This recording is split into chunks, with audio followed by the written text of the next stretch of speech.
December 31, pag New Year. Pupunta tayo sa isang masarap na kainan dito. Sa Harajuku, grabe, daming tao.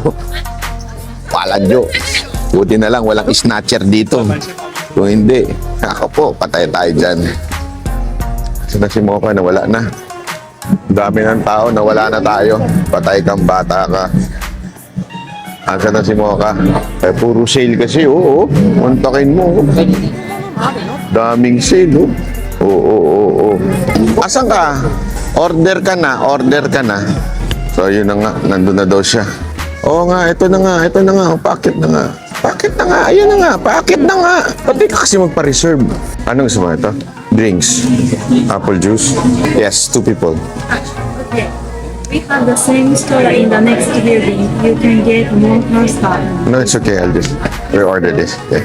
Waiting 20 minutes. Okay. Daijabo. Grabe Talaga siksikan dito. Sobrang sarap siksikan na. Good spot na Grabe Antay ka na ng 20 minutes. Sobrang sikip pa. Ang tanong, worth it ba? Abangan. Ito na yung order natin. Worth it kaya? Tingnan natin Mamula-mula pa. Madugo-dugo pa. Pwede nyo naman pa well done Pero since it's Wagyu, mas masarap yung ganyan para juicy. Tingnan nga natin kung worth it ba ang 20 minutes na pag-aantay. Tikman na natin. Yung masarap ba? Overrated kaya to?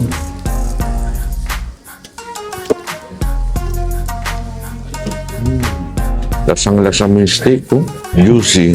Pas yung green onion. Sarap. Bukan naman natin itong fries nila.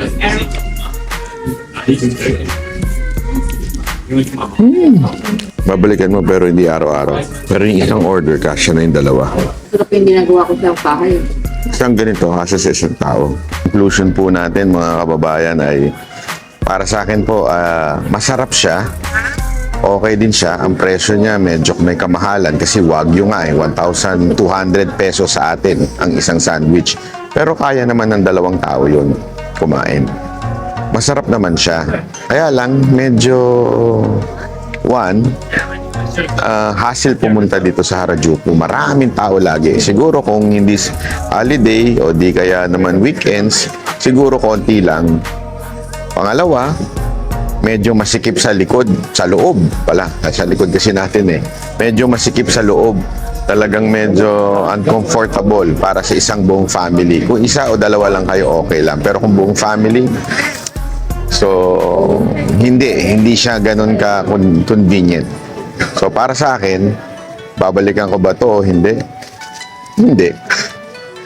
Hindi ganun ka worth it na masasabi kong sobrang sarap. Masarap, pero sakto lang. Yung para balikan ko, hindi ko siya babalikan. Yun lang. May bumangga sa atin. Ganon dito, sobrang dami kasing tao. Kaya nga, ayoko na. Alis na tayo dito. Ang gulo.